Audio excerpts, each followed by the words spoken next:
Welcome to the How to Be Awesome at Your Job podcast, the show where brilliant professionals share how to sharpen the universal skills required to flourish at work. Enjoy more career fun, wins, meaning, and money with your host, Pete Makaitis. Hello and welcome to episode 834 with Lia Garvin. Lia is back, and this time we are talking micromanagement, how to spot it, what to do when you encounter it. So much good stuff. So you'll learn 1, the 3 telltale signs of micromanaging, 2, how micromanaging makes everyone less effective, and 3, how to expertly respond to a micromanager. So if you want to check out the show notes or the transcript or the links to items that we've referenced, please visit us over at awesomeatyourjob.com/EP834. And if you're at awesomeatyourjob.com, I recommend you check out some of our goodies like the Gold Nugget email summaries, the full text searchable transcripts, the every episode tagged by the topic and the competency covered, and so much other good stuff. Now, here's a little bit of good stuff about Lia. Lia Garvin is the best-selling author of Unstuck, TEDx speaker, and workplace strategist with experience leading team operations across Google, Microsoft, Apple, and Bank of America. As the founder of the Workplace Reframe organizational strategy firm, she equips innovative organizations of any size and industry with the tools to cultivate inclusive, motivated, high-performing teams, resulting in higher retention, more efficiency, and better business results. She's a sought-after speaker in the media, featured across Inc., FastCompany, ABC News, CNN Business, U.S. News and World Report, HBR, and much more. Big thanks to Lia for sharing her wisdom with us. And big thanks to our sponsors. Check them out.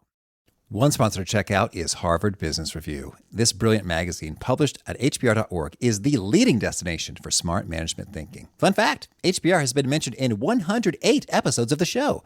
That's because HBR has great stuff that comes up often. They've got explainer videos, podcasts, real-world case studies, and much more. I think of HBR each night that I put on my special orange glasses. Their article, Will Blue Light Glasses Improve Your Sleep?, revealed that those who wore them reported better sleep and a 7% improvement in work performance as compared to those who wore the sham glasses. So I cite HBR anytime anyone tells me that I look silly wearing them. Now, much of HBR's content is available for free when you sign up at their site. Subscriptions that get you unlimited content cost $10 a month. If you visit hbr.org/subscriptions and enter the promo code AWESOME, you can save 10% off of that subscription. Again, to save 10% off of your HBR subscription, go to www.hbr.org/subscriptions and enter the promo code AWESOME. Big thanks to our sponsor, Acorns. Acorns makes it easy to start automatically saving and investing for your future. You don't need a lot of money or expertise to invest with Acorns. In fact, you can get started with just your spare change. Acorns recommends an expert-built portfolio that fits you and your money goals, then automatically invests your money for you. NerdWallet.com, whom I love on these sorts of matters, gives Acorns a whopping 4.7 stars and says, quote, if you want to make the most of your spare change, there's no better place to do that than Acorns. Head to acorns.com/awesome or download the Acorns app to start saving and investing for your future today. And we got a legal disclaimer here. It may not be representative of all clients. Tier 1 compensation provided. Compensation provides an incentive to positively promote Acorns. View important disclosures at acorns.com/awesome. Investing involves risk, including the loss of principal. Please consider your objectives, risk tolerance, and Acorns' fees before investing. Acorns Advisors LLC, Acorns, is an SEC-registered investment advisor. Brokerage services are provided to clients of Acorns by Acorns Securities LLC, member FINRA/SIPC. For more information, visit acorns.com. One sponsor to check out is Storyworth. Whenever I'm thinking about meaningful Father's Day gifts, Storyworth leaps to mind. Storyworth helps you preserve precious memories and stories from your father for years to come. Each week, Storyworth emails your loved ones a thought-provoking question that you get to help pick, such as, what's the bravest thing you've ever done? I personally love the prompt so much that I have refreshed Storyworth's questions page many times looking for more. Storyworth makes the writing process super quick and easy. All your loved one needs to do is respond to that email with a story, and then you get a quick copy of that. And after a year of this fun, Storyworth compiles your loved one's stories and photos into a beautiful keepsake hardcover book that you'll be able to share and revisit for generations to come. Families love Storyworth so much, they've got 25,000 five-star reviews on Trustpilot and have millions of stories preserved. So give all the fathers in your life a unique, heartfelt gift they'll all cherish for years. Storyworth. Right now, you can save $10 on your first purchase when you go to storyworth.com/awesome. That's storyworth.com/awesome to save $10 on your first purchase. Now, here's Lia. Lia, welcome back to How to Be Awesome at Your Job. Thank you so much for having me. So excited to be back. Well, I'm excited to dig into what you've been up to lately. And I understand in particular, you have developed a fascination with the topic of micromanagement. What's the scoop here? Yes, with micromanagement and how to end it once and for all, I would say. Yes. Well, lay it on us. What's the story? Yeah. Since we last met, I actually ended up leaving my corporate job and launching an organizational consulting business really dedicated to bringing out the best in teams. And since we've all heard people don't leave jobs, they leave managers, diving in and really making sure managers are equipped with the tools they need to be effective and empower their teams, that was one of the first places that I wanted to start. And then micromanaging was one of the biggest sort of acute problems in that space. Well, yes, I've heard it many a time. So maybe to kick it off, could you precisely define what is micromanagement? Because some folks will say, "Oh, no, that's just management." Like if there's a gray zone, is there a bright dividing line between this is when you've gone too far, buddy? So I think a lot does depend on the kind of job and the industry. So I'll say that I don't think there's a hard and fast answer that applies to every situation. And I think that's where it can get tricky because if we're used to something in one environment, we may be bringing that to the next environment. Let's say we're in a job where instructions need to be followed exactly one specific way. And if you deviate from that, it's a real problem, maybe a safety issue. Let's say we bring that into a job that's more about ideas and many paths to success, then you're going to be in a real conflict. So I think the first thing to do before we dive into how to recognize if you're micromanaging is if you're a manager to being open to adjusting and saying, okay, what's the right way to interact with my teams depending on what kind of the working norms are in this team. So as I thought about it a lot, reflected on my own personal experience with many, many managers over the years and feedback that I heard from other colleagues, I think there was 3 real tells that I landed on around how to know when you're a micromanager. And the first one is you are spending every waking moment in meetings. So this is a big problem that I think has gotten even worse with COVID and remote work and everything moving to video conference. But this is not an excuse to not reflect and say, hey, am I in the right meetings? So when a manager is in every single meeting, it's a sign that they're too far in the weeds. They're too much in the details. And if you are finding yourself where you have no time to drink a glass of water, go to the bathroom, or eat lunch, there's an opportunity to let your team members step up. And so I would suggest in that situation to take a look at your calendar and see which meetings am I absolutely critical to be at? Am I a decider? Am I a approver? And all the rest, which one of those could you delegate to somebody else to drive? Okay. And what are the other 2 tells? Number 2 is everybody's coming to you for every single little decision, right? Nobody is actually taking action. It's always coming back to you. This is a sign that people either don't feel empowered to make decisions or they think that you want to be involved in making all the decisions. So if you're finding yourself where every single question decision comes to you, this is a moment to have a conversation with your teams around what decisions you want to be and should be involved in and which they're empowered to run with on their own. So I think sometimes one thing I've suggested to managers is to classify the kinds of decisions, which ones are this category where they need leadership, discussion, and buy-in, and which ones can they push down the organization. Because if everyone's coming to you, that means they're responding to a signal you've probably sent them. All right. And number 3? So the third thing is when people are continually coming to you and saying, hey, I have bandwidth, I want to take on more responsibilities, or what can I help with? And you're not necessarily taking them up on it. And this is a sign that I think people are recognizing that you may be spread really thin as a manager and you're not noticing it, or you're holding on to too many things. And when people are actually asking you to let go, that's a real moment to listen to them and think about that.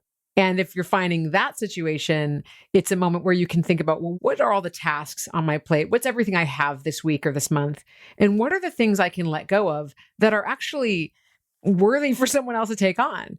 Delegating isn't about giving people all the list of stuff you didn't want to do that nobody wants to do.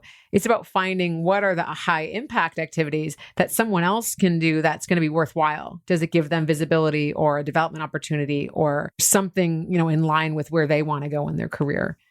So if we're finding ourselves in those 3 places, too many meetings, too much control over decision making, and people are asking for more, that's a sign, I'm in too deep, got to take a step back and let go a little bit. Okay. So that's how we know when we're there. Yeah. And I'm curious, could we maybe zoom out a little bit on the macro scale? Yeah. And do you have any sense for just what's the cost of micromanagement? And I don't know if there's a study like billions of dollars or attrition rates or percentage of people who say they suffer it. What's kind of the scope of things here? Yes. So there's a lot of data coming out of the Gallup organization around employee engagement going down. And one of the big reasons that's cited is micromanager or feeling like your manager is not either doesn't have the right set of skills or is not invested in you or is not managing effectively. And I think the cost of someone being a micromanager is pretty widespread. So first, for the manager themselves, they are so much more likely to reach a state of burnout because they are taking on too much. And so I think if only it affected the managers, this is already really inexpensive cost because people are getting burned out. They're feeling like, okay, I can't scale. Right now, folks are having to do more with less, with layoffs and cutbacks. And so it ends up putting so much more work on someone's plate and creating more single points of failure. But it's really detrimental to the broader team because when people can't step up and own more, they often feel disillusioned with the work. They start losing motivation. I think this is a real contributing factor to quiet quitting, people feeling like, well, I'm kind of going to give it bare minimum and that's about it because I'm not really empowered to do more. And also what can lead to so many people leaving the workforce because they're not given the space to really grow, to demonstrate their strengths, to solve problems in their own way. So micromanagement, I think, can really light the spark that starts to have someone questioning, do I have a future here on this team? All right, Leah, so we're talking micromanagement. We've also had some guests speak about the concept of undermanagement. They're just managers sort of checked out, not paying attention, not really aware of the stuff their folks are working on. Do you have a sense for which is more dangerous? Ooh, I love that. I think it goes back to depending on the situation and potentially the level of seniority that you're managing, the level of complexity of the work. But like you say, I mean, undermanaging is a serious issue when, especially for folks that are newer, if there's no onboarding, if you kind of get hired, you're working out of your bedroom, you haven't seen anybody in person, and you're trying to figure out how to navigate life in a new company, and your manager just says, okay, figure it out. This can drive that same sense of disconnection with the work and with the company that having someone in all the details because you feel like you're left on an island and you have no idea what to do. So I think they both have serious consequences, but they both have the same, I would say the issues at its core of a manager not having potentially the right confidence or the right skill set around how to actually manage effectively. So there's a real skill gap. And that's what I love to dive in with teams is figuring out, well, here's the sharing the fundamental skills that will help bridge that gap, how someone can feel more comfortable assigning responsibilities or reining it in a little bit, but finding that balance, finding your own authentic style, and then where to deploy these different tools in different situations. And do you have a sense for, given the state of management these days, roughly what proportion of managers are micromanaging, managing about right versus undermanaging? It may vary wildly by industry and by geography, but what's your sense on the ground? I got to say, I think a lower number are managing just right. Okay. I don't know. I would say the under and over, I think I know less about, like the percentages wise. I think what I would guess is they come as a pair. Micromanaging can often look like that helicopter managing, which we've all heard of helicopter parenting, where you're really, really in it and then you're kind of out on the sidelines, where I think it can look like both. And for different people, I think doing micromanaging and then being absent, that's a reaction to needing a sense of control or feeling stressed or feeling overwhelmed. People fall into these different patterns. So I think it could both be a personality type and situational, which is your tendency as a manager when you have this skill gap. But I think, like I said, the lowest, and I got to say, I think the lowest percentage would be people that found that balance and are doing it just right. And that is because, again, in this Gallup data, most managers are in the position of a people manager because they've been in a company a long time, or they were a really, really strong individual contributor, or they have really strong technical skills. So they're given a team and it's like, go for it. And there's some stuff that's got to happen between getting a team and leading a team effectively that I think not enough companies are investing in. Understood. Well, let's say we see some of ourselves in that description. We'll go both sides as the manager and the managee, or the person working with the manager. If we are the manager and we're doing some micromanaging, how can we cut it out? So I think the biggest thing that managers can do is switch from problem solving to coaching, because when managers sort of take on the responsibility of a team member brought this up, so I need to solve it for them, they are never going to teach that person how to fish, so to speak. They're always going to be needed to solve that problem again and again. And so talking to your team members using a coaching mindset, using open-ended questions when someone comes to you saying, hey, I can't solve this problem. You're saying, here's how I would have done it, right? You jump right in with a solution. That person hears that, and maybe they go and take that solution and they don't deploy it exactly as you would, and then they're still stuck. Or they take the solution and they deploy it and it works out well. But then that happens again. Now they come back to you for another solution. So I think when folks come to us with a problem, one of the easiest reframes a manager can do is to ask some open-ended questions. What do you think went wrong? What are some of the other factors we can consider here? What did you learn here that you want to try next time? So these different kinds of open-ended questions allow the problem to be kept in the problem bringer's court so that they're working through the solution. There's absolutely opportunity to course correct and say, I don't know, like here are some of the things that I've seen go wrong in that situation, or offer more support. But really keeping that in the other person's court helps ensure that you're not holding on to too much control over a problem. Okay. Anything else?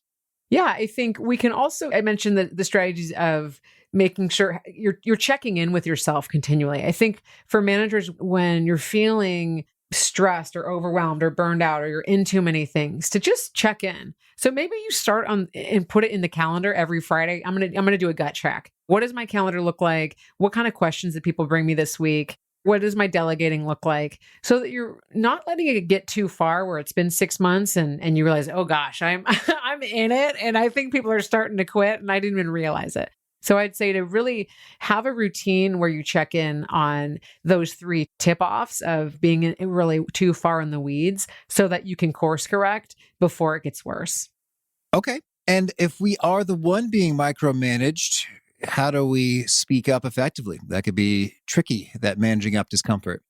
Oh, it can be real tricky. And this is why I think sometimes we take the route of just quitting and going, well, I'm going to look for someone else because I don't want to deal with it. I think a lot of folks struggle with doing that, managing up, as you called out, and giving that feedback. And so I think a couple things that I've tried in my career, I've seen folks find in order to deal with this are, first, having a conversation with your manager around skills and things that you want to develop, so that at least you've put it out there on, hey, here are some projects I'm interested in taking on this year. Here are some different things that I want to be building. Here are some things I'm interested in. So you first feel like, okay, I've done the first step of having the conversation, putting it out there.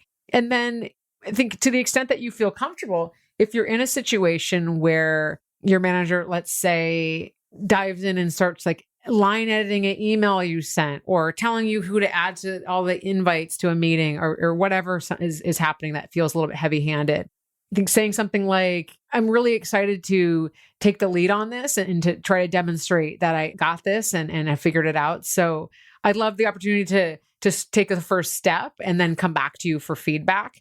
I've tried to say something along those lines, and it's been well received, because you're not saying in an accusatory way, you're framing it around a way that you're wanting to learn, and a good manager wants you to be wanting to learn. So it's a little bit of a win-win there. And you're still offering them an opportunity to give feedback. So you're not saying, get out of here, I got this, but you're saying, hey, I'd like to try this, and can we check in once I've done the first round of it so that I can learn, and then you still have an opportunity to give feedback. Okay, cool. Well, Lia, could you give us some really juicy stories of micromanagement and the uncomfortable details folks are living with, and hopefully some happy endings for how they resolve those issues?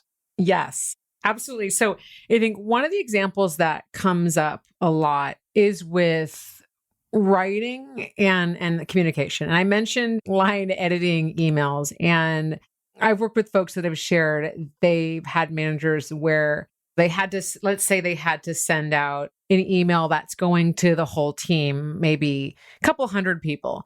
And the manager wants to read the draft of the email, give inputs. They have 95 iterations. Then it goes from structure into word choices.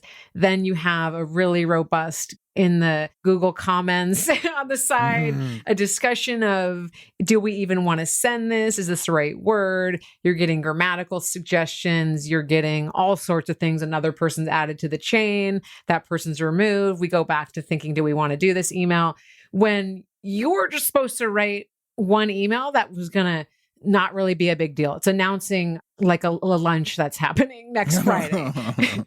And so I think this is the kind of thing that happens is someone either they're feeling out of control. And so they go in and they just go to town on you. And imagine if you're that person that was just trying to send this email out and the amount of time and energy being spent on picking apart your little insignificant trivial email, it starts to really feel yucky for that employee. It does indeed. And so then in that world, do we do just the things you mentioned? How might we say that? Like, hey, I'd love to show you I got this. I'd like to demonstrate my skills. I'd like to take the first crack at it. It sounds like there were multiple cracks taken in this right. story. Which of the cracks are we? Yeah. Well, I think in that situation, I might ask, and again, it always depends on the relationship we have in our manager. I want to caveat that because I know some people listening might say, well, I can't say that to my manager. So I would say if you have a dialogue where you feel like you could say something on the lines of, it's looking like we're spending a lot of time on this email, and I want to better understand which are the situations where we really want to roll up our sleeves and dive in with this level of involvement, or which are the ones I can run with to just be done with and get off our list. So I think it can sort of flag like, hey, this is a little bit much, and also give an opportunity for feedback by asking an open-ended question that doesn't sound defensive. Mm-hmm. Okay. Can you give us some examples of those questions or key verbiage sentences you love that can be really handy here? Yeah. So I think a little phrase that's really useful is, I want to better understand. Yeah. Another could be, that's best. So we can all be successful. I'm eager to learn and give this a try on my own to build my own skills here. Yeah, I want to better understand is way better than, so what's your deal, dude? What the hell, man? Yeah, exactly. I like that. Well, and that really does help you out because genuinely, because that's, I think, what's frustrating with the micromanaging situation is that that's how I felt is like, okay, am I missing something here? Because it seems like this isn't that big of a deal. Exactly. And yet the time and effort and iterations you're putting on this would make it seem like it is a big deal. So seriously, help me understand, like genuinely help me understand. Isn't this just a fun lunch that we're announcing? Yeah. Does it matter if everyone goes or doesn't go? And then maybe sometimes you'll get a great answer. It's like, well, actually, the issues being discussed at this lunch are very sensitive from a legal and liability perspective. So it's very important that we don't say anything that in the course of a discovery, should we be sued, is going to put, I was like, oh. Yeah, now I know. I had no idea. Yeah. Well, thank you. It makes a lot of sense while we're getting into it. Exactly. Or maybe they'll just chill out. It's like, yeah, you're right. I'm sorry. Exactly. Yeah. And the key here, I think, a couple of things is to really, it can be frustrating when you're in that moment. It's like, oh my God, literally what's going on? How is it? And it gets, when you're under the micromanagement wrath, it can be very frustrating.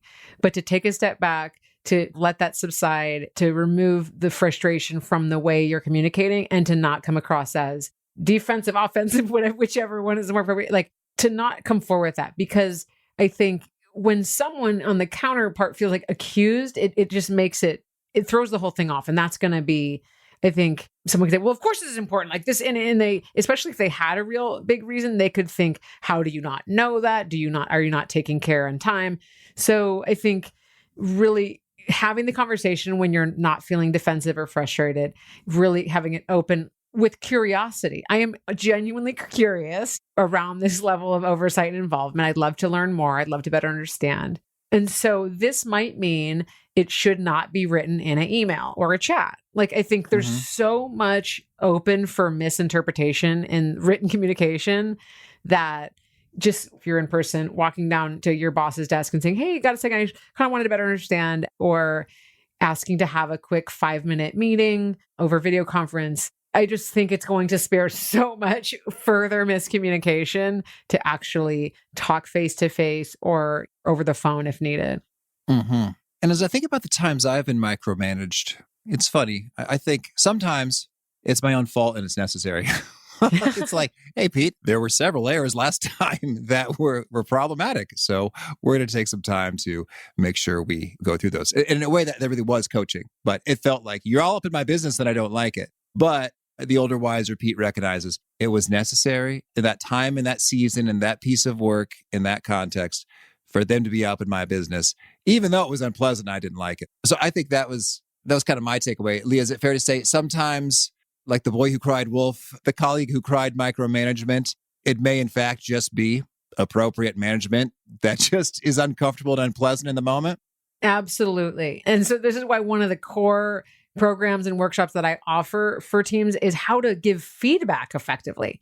Because I think feedback given ineffectively can feel like micromanagement. When you don't have a strong relationship with your team, it can feel like micromanagement.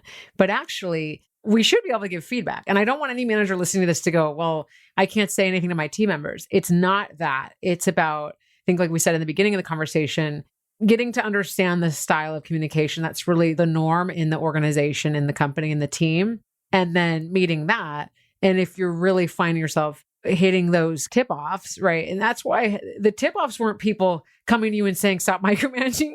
It's like, what are the external signals that I'm too much in the weeds, right? And so that's the difference there is if we're finding, then it's a moment to check in. But giving feedback is critically important and is one of the most important things you can do as a manager. And receiving feedback effectively is one of the most important things you can do as a non-manager, because this is how you're going to grow and develop. So I think feedback and micromanaging is very different. I typically see micromanaging as level of involvement, I think, in your direct reports or in your management chain beneath you's business affairs day to day. And then if your level of involvement could feel like you may think it's feedback if it's around some kind of deliverable, but feedback, let's say on an email or on a presentation is, reviewing at a certain point, maybe later on, not every second, and then giving some specific tips and waiting for someone to come back to you, as opposed to like rolling up the sleeves and thinking you're going to sit side by side and finish banging out the email together. Yeah, I think that expectation alignment is huge. It's like when it comes to decision rights or how that unfolds. I'm thinking other times I felt micromanaged. Both of them, I was like planning social stuff. And so I thought, okay, this is just for the kids, if you will, the folks on the team who are in larger numbers, and there are relatively fewer managers, directors above. And one, it was saying, okay, so what are we going to do for the office-wide fun time? And so I did the survey, I put it out there, and I said, hey, what do you know? Sailing is the thing. They like the most of the options. I think that's cool. And so this director just kept digging into, it's like, well, I'm curious if we really segment that data. My hypothesis is there's a small subsegment of folks who are strongly in favor of the sailing and many others. And it was like, okay, that is pretty convoluted. And well, no, we could slice the survey data another way, which we had, which is kind of ridiculous for a survey about the social stuff. It's like, well, no, it still looks like this. And then my takeaway was, all right, dude, you just don't want us to go sailing. Right. And so it'd be nice if there were options that were totally unacceptable to you that you just let them know in advance for whatever reason. Like, hey, sailing sounds really cool and fun, but we can't do that because of X, Y, Z. That's going to be problematic for a large swath of our office who are seasick. I was like, okay, fair enough. All right. You know what? We won't even put it on the survey. Yeah. Because it's good to know that up front, as opposed to we're all stoked about sailing. And he said no. Yeah. And it's poo-pooed for like these not great reasons in terms of like, if we squint and slice the data in such a way we can get there. And other times it was just a team event. It's like, hey, let's go. Let's do laser tag. And I guess the manager wasn't in the room. And there was a lot of enthusiasm for that. Like, yeah, laser tag, let's do it. He's like, I don't recall seeing a survey collecting the team input regarding the team activity. I was like, oh, sorry. Yeah, well, we just got talked about a few things. And this one was by far had the most energy and enthusiasm. And then I was sort of shamed for like inappropriately gathering incomplete feedback. I was like, I would just respect them so much more. I was like, dude, just say like, hey, I want to participate too. I know this is like for the kids or quote unquote or whatever, but like, and I hate laser tag. And so I'd really appreciate it if you could find something else to include me. And I guess maybe that's too humble or vulnerable or I don't know for them. No, but I think that, and in the example around the previous, we were talking about the sailing, the email, what you're saying is it's transparency and context. Yeah. Like if there's a reason, say it up front.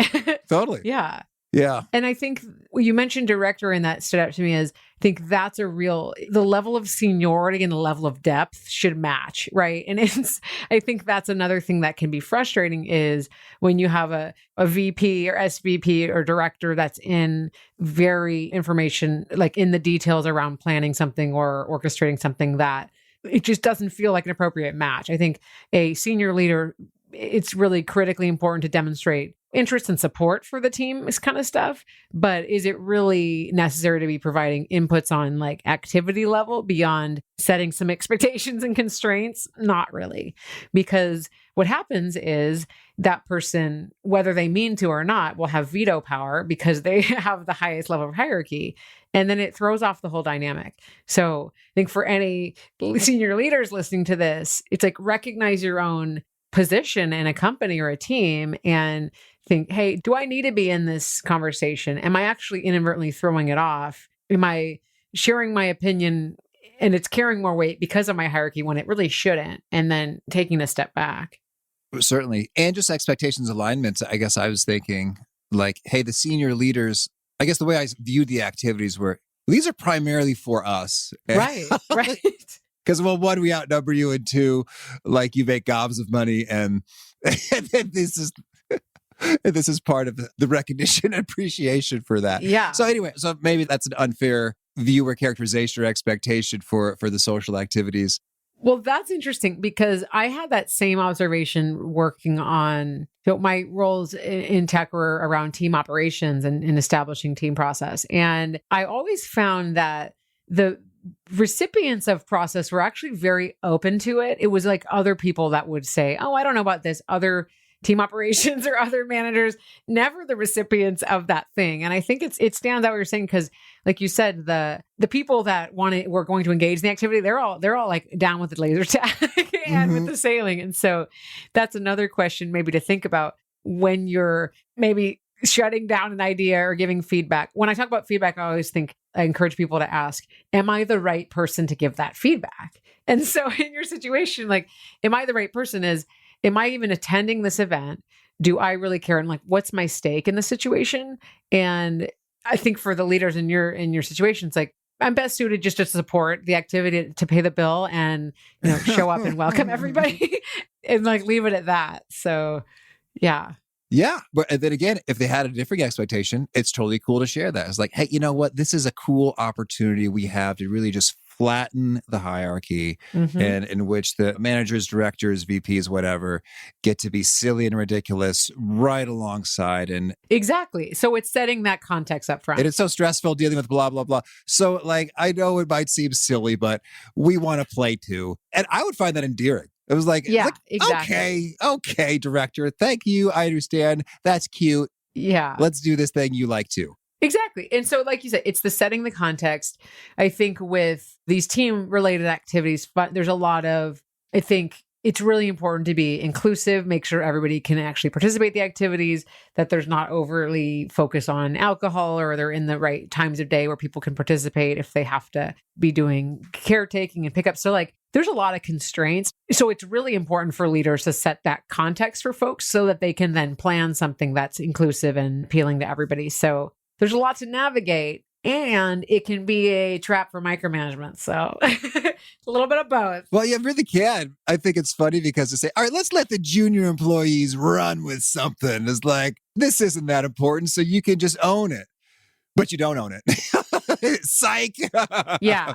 And so this is something when I talk about delegating that is so critically important is there's a lot of components of delegating that can be tricky, but like saying, what is the task? What does success look like? And then what is my expectation of involvement? I think that's the one thing that managers don't always talk about. They say, okay, here, go run with this. This is what success looks like. We're all good. And then the manager's like, well, kind of, where are we at with that? And they want to be regularly updated. They want to be in the loop. They want to know what's going on at these different time periods. That goes in the conversation up front. So if we say, I want you to take on this status report that goes out every Friday, if you really want a preview of that status report on Wednesday, you got to say that, not just show up Wednesday like, I need to see this today because someone thought they had till Friday. And then they're going to feel like, oh gosh, I had no idea that was coming. Mm-hmm. Beautiful. Well, Lia, tell me anything else you want to make sure to mention before we shift gears and hear about some of your favorite things. Yeah. So if you're a manager and you're feeling a little bit stuck, but you don't know where to start, hey, you're not alone. Head to my website at liagarvin.com/manager quiz and share where you're feeling stuck. And I will follow up with a personalized video with a few ideas to help get your team back on track. Again, that's liagarvin.com/manager quiz. So my work focuses across 3 different areas: manager development, employee engagement, and development and retention of women. So if you are struggling across any of these 3 areas or just want to get better at them in general, please reach out. I would love to support your team. All right. Well, now could you share a favorite quote, something you find inspiring? So something that I've been finding inspiring is the quote, make the why bigger than the fear. And this is something I think for any of us to think about that are doing something new. So this was really motivating for me as I launched my own business and left the corporate world was the thing that's really fueling you to do it. Let that be bigger than all the reasons that are telling you to stop and go back and keep it safe. And I think for teams, it's right now, there's a lot going on. It's really uncertain. People are cutting back. And so, remembering why are we here? What are we trying to create? I think that can really help, especially if you're a manager, create a sense of certainty, even when there's so much uncertainty happening. Okay. And a favorite study or experiment or bit of research? Yeah, my favorite study, I would say year over year, is the Lean In and McKinsey and Company Women in the Workplace report. It's a wealth of information around people's experiences. They've added in the recent years the intersection of gender and race and really deeply understanding the experiences of women, why women are leaving the corporate world in higher rates than ever. This year, a lot of the information talked about a lack of recognition and visibility. This is something that managers have so much control over, making sure people feel seen, like their work matters, making sure it's getting the right level of visibility. So that's a study I go back to every single year as they put it out to really inform where I focus and some of the things that I can highlight for the teams I work with. Mm-hmm. And a favorite book? So a book that I read over the holidays was Lead to Win by Carla Harris. And Carla Harris has a series of books around her pearls of wisdom. She was vice chairman at Morgan Stanley and has a ton of great insights around career, sponsorship, how to really build up your skills as a leader. And this one specifically dives into, how to build great teams, how to drive inclusion on teams, really a playbook for managers trying to break through to the next level. So that's something I've been really loving reading. And a favorite tool, something you use to be awesome at your job? Tool, yes. Otter.ai, I believe it's called. Oh, yeah. It's an app where it's a voice notes app, but it does AI transcription. So it's pretty flawless transcription. And whenever I have to write an email, now this is great for if you're like writing a cautious response to maybe some passive aggressive behavior or you're trying to get your ideas out, I will speak out this email into the voice app. And then I have a great thing to copy and paste into my email. I think a lot of times when we're writing, we can get stuck on having the perfect wording. So if I'm writing a bio for something, or like I said, a difficult email or something I'm just getting stuck on, grabbing the app, talking it out into there, and then copying, pasting, and taking the good parts and having that be the written form is just a huge shortcut. Mm-hmm. And a favorite habit? Favorite habit, I guess it's called multitasking, but I have a walking desk and I do work while I'm walking on the desk. So I like to do 2 things at once that allow me to get 2 things done at the same time. Some call it multitasking. I would call it layering 2 activities. Mm-hmm. And is there a key nugget you share that really seems to connect and resonate with folks? They quote it back to you often? Yes. When you're feeling stuck or you encounter rejection or failure, it's not you, it's your approach. And when you change your approach, you will change your outcome. All right. And if folks want to learn more, get in touch, where would you point them? Connect with me on LinkedIn. I love to hear from folks, especially what resonated from this episode, or reach out on my website at liagarvin.com. Okay. And do you have a final challenge or call to action for folks looking to be awesome at their jobs? Yeah, I think for folks, giving yourself a little bit of permission to be figuring it out right now. Right now is a really, really hard time in the workplace. There's so much uncertainty, and figuring out what do you need to be able to face every day feeling more optimistic or more supported. So if that's taking a walk, doing a meditation, whatever, making your favorite coffee, whatever it is, figure out what that thing is and building that into your routine so that you have a sense of, I'm doing something for myself every day. All right. Lia, thanks. This has been a treat. I wish you much luck and little micromanagement. Thank you so much. I love what Lia had to say about every decision going to the manager. Either you are the manager and you're feeling that, noticing that, or you are the person repeatedly going to the manager and you're feeling that. Really great to get some guidance and clarity associated with what are the decision-making roles and authorities, responsibilities. Where can things be loosened up a little bit? Maybe it's like anything goes as long as it's under $5,000, or anything goes as long as it doesn't touch super important client ABC. Feel free to decide for yourself, or anything goes so long as we follow values XYZ and make sure not to do ABC. A little bit of rule making or clear delineation of decision roles can go a huge way in terms of easing the friction of collaboration, having a lot more fun and speed for everybody. Again, the show notes, the transcript, and the links to items we've referenced are over awesomeatyourjob.com/EP834. Hope to catch you next time, and peace. Thanks for listening. To get the most out of the show, we recommend 2 key things. First, check out the extra resources at awesomeatyourjob.com. You can find this episode's transcript and links, as well as the perfect episode for your situation. You can search the full text transcripts of hundreds of episodes or explore episodes tagged by topic and competency covered. Second, subscribe to the podcast and get future episodes automatically. You can subscribe by telling Siri and several other smartphones and speakers, subscribe to the How to Be Awesome at Your Job podcast, or by tapping subscribe in your podcast player of choice. If you'd like some extra help figuring out podcasts and how subscriptions work, visit awesomeatyourjob.com/subscribe for guidance. Hope to catch you on the next episode of How to Be Awesome at Your Job.